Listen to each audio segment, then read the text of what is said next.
Ito, pinagtuklap natin itong Volcasil siguro ito. Kasi gagawin ito. Medyo natatago yung tubig eh.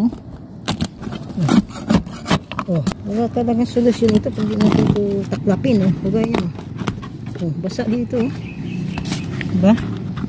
Kaya kailangan natin talaga itong tiklapin. Ayan mga kapwa. Kaya kailangan tuklapin natin ito lahat kapwa. Ayan diba walang silbi mga kapwa.